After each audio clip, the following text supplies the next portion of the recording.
Look at that beauty. Yes, she doesn't even fit.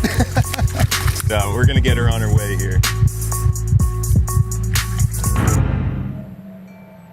This morning, we are heading out to target some large spawning Atlantic salmon. Well, landlocked Atlantic salmon. Now, this time of year, some pretty large fish go into the river, and I really want to get down there so I can make sure I'm gonna be first to the spot I would like to fish.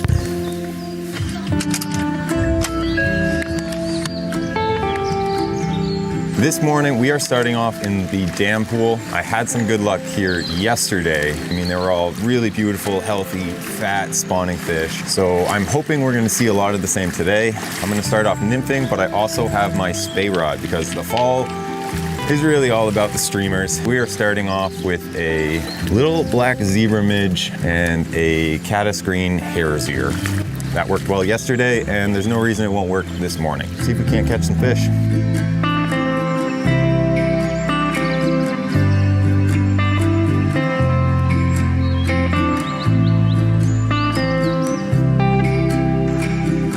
I can actually see some fish sitting right in this run. You probably can't see it on the camera, but there's probably 4 here that I'm fishing to. So I've made several passes now, but you gotta almost hit them on the nose. It's gotta be right in front of them. These fish are tired from traveling all the way up this river, and they're actually just resting here. They're not necessarily feeding, but they might eat something if it passes close enough or it triggers an instinctual reaction.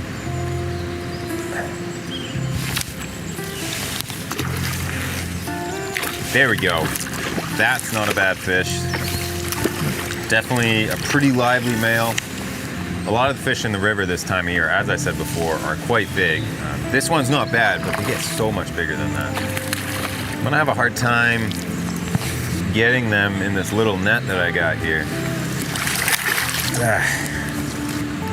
I broke my other one, so we're gonna make my little brook trout net work.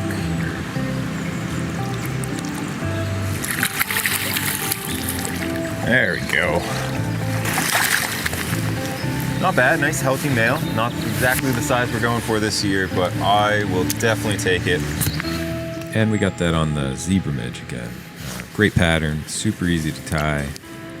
Pretty durable as well. To tie it, we'll grab some Vivas in black, securing it tightly to our hook shank and snapping the excess free. We will then insert some lead-free wire to help hold our bead in place, securing it tightly and helicoptering the strands free. We will then grab some silver brassy wire, insert this into our bead, and begin wrapping it well into the bend of our hook. Once complete, we will begin building up a body transition with our thread. One simple way to do this is return your thread towards the head of the fly and then start wrapping back towards your wire, stopping just before you reach where you started with your thread. Repeating this process will make a nice transition towards the head of our fly that you can make as bulky or as slim as you'd like. Once we're happy with our transition, we will grab our wire and begin wrapping it forward in open spirals towards the head of the fly. Take your time to make sure the wraps are evenly spaced. Once complete, we will secure by taking thread wraps both in front as well as behind our wire and helicoptering the excess free. Grab yourself some peacock herl. I'll select 2 strands and secure this to the head of the fly. Securing them by wrapping slightly back on the body and returning our thread to the bead. We will begin wrapping our peacock around the head of the fly until we reach our thread. Secure by taking thread wraps both in front of the peacock as well as behind and snipping the excess free. At which point, we'll whip finish to hold it all together.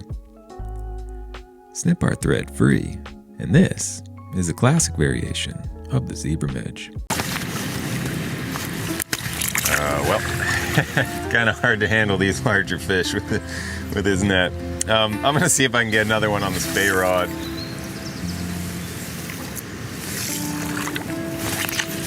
It's been a little bit since I've picked up this spay rod this year. Oh, never mind.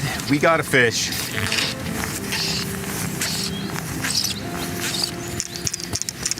Looks like another nice male. Just about the same size as that other one.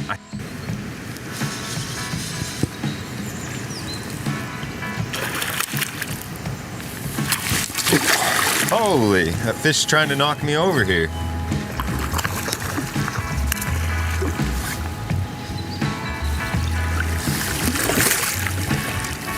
I think I'm actually just gonna walk him in here. That way I don't have to deal with the net on this one. That's probably gonna be the easiest way to handle this one. There we go. Another nice male. This one seems to be a bit bigger, at least a little wider than the other.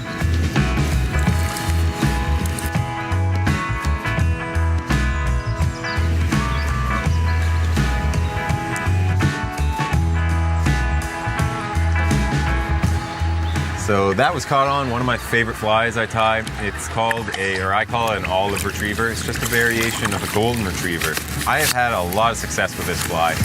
I think it matches a lot of the bait fish we have in this area, and it's like a woolly bugger in a sense. It's very versatile. We're going to be using a 3X hook. This is in size 6, and it's paired with a Firehole Stone 5 30-second bead.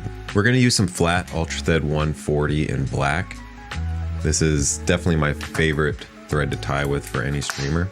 And we're going to wrap up to the front and use a lead-free wire to help secure this bead in place so it's not spinning around the hook when we're finished with this fly. Once we get that secure, you can just helicopter it free and then wrap our thread all the way to the back of the hook shank. Now we're going to grab some olive marabou, and I like to use the tips because all this fine feathers that we have adds a lot of action to the fly. We're going to measure that out to be about 1.5 times the hook length. If you go much further than that, it can get wrapped up in the hook. Secure our feather to the hook, fold over the marabou, and then wrap our thread all the way to the front, fold the marabou back over, and then secure at the head of the fly. This is just going to help us build up a body. So once we get that tied down, we're going to snip that excess free and then try to get all these feathers to lay flat. Next up, we're going to grab some Crystal Flash. This is in olive, but orange also looks really good with this olive pattern as well. Secure that to the hook and then fold it over and secure it on the other side. That way we only have to use these 4 strands to do both sides. We're going to secure it down a little bit tighter. And then we're going to snip it to length, and we want it to be a little bit longer than our marabou. Next up, we're going to grab some UV Estaz, and I like to trim off the tips of it, and that way we can just secure the braided line of it straight to the fly. Now that we're done with that, we want to create a nice uniform body, so we're going to wrap our thread around our hook shank until we completely cover any visible feathers, braided line, or anything like that, and try to keep it as uniform as possible. If you want to add a taper to it, a lot of people like their golden retrievers tied like that. Personally, I like mine to be nice and uniform and kind of thin. I think it adds a good profile to the fly.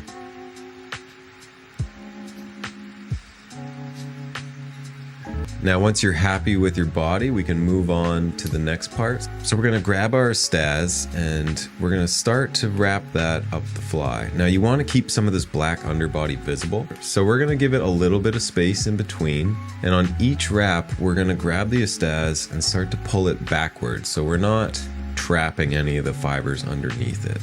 Now, once we reach that point and you're happy with your wraps, you can grab your thread and secure that just behind the head and then snip it free. Grab a whip finisher and we can use this to create a band around the head of the fly. You can use as many or as few wraps as you want, as long as you use enough to secure it, about 6 to 8 wraps. I like my band to stand out a little bit. I think it's a cool little addition to this fly. Once that's secure, we'll snip it free, and then we can trim any fibers that are sticking out past the head to add a little bit of a rounded shape towards the back of the fly.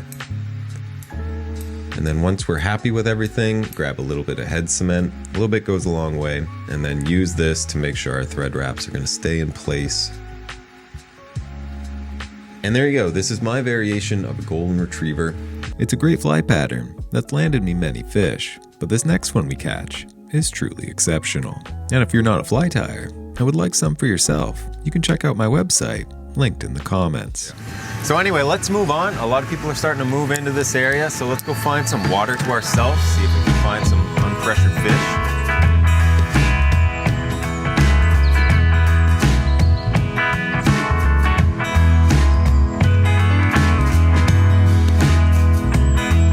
I actually made my way to a pool that you've never seen me fish before. This is it right behind me. It is a beautiful run. We have a nice gravel bank that I can get on and nymph, and I can also swing my streamer down it. However, the biggest reason I wanted to come out here is because there is 100% gonna be less pressure in this pool than there normally is. It is just about impossible to fish from the other side of the river, and with the water being so high, not many people are gonna come out here, I guarantee it. In many spots, it's quite dangerous to cross here unless you know where to go. Now for starters, I am gonna be swinging my spay rod. This is a Reddington Rise reel. It's a 7/8. A trout spay hydrogen series, and this is a 4-weight. It is probably my favorite way to fish, although I haven't done it much lately. And I also have a intermediate sinking line paired with a T8. Anyway, this is a perfect pool to swing in, cast into the current, let it drift down and swing through, and it sets me up perfectly for a new cast. So I love using the spay rod here, and I think we have good potential to catch a fish. So, with that said, why don't we just go ahead and start? I can already see fish feeding through here, and I will nymph it later. But figured, why not start with the spay rod?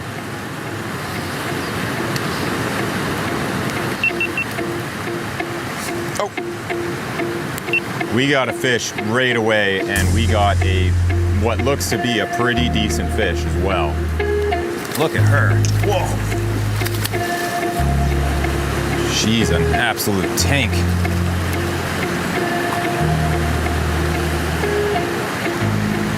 See if I can get on the other side of her.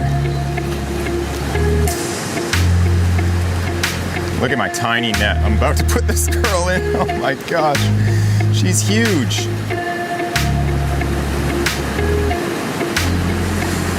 Holy cow. I am glad I made this hike. Look at that beauty. Yes, she doesn't even fit. What a stud. I'm gonna have to tail her. Not with gloves though. Okay. Oh my gosh. Holy cow.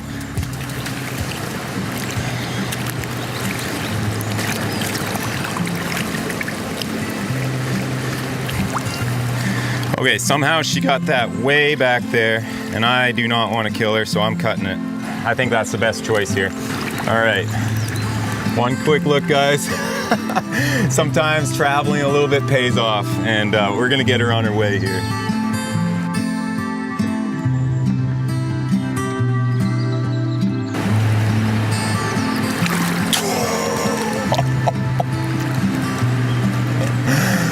Holy cow.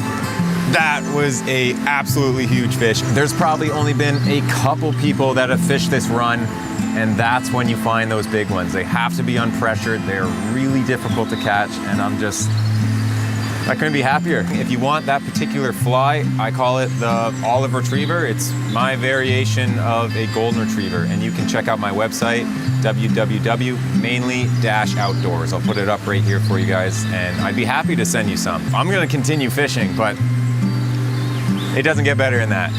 Thank you so much for watching, and good luck this fall, guys.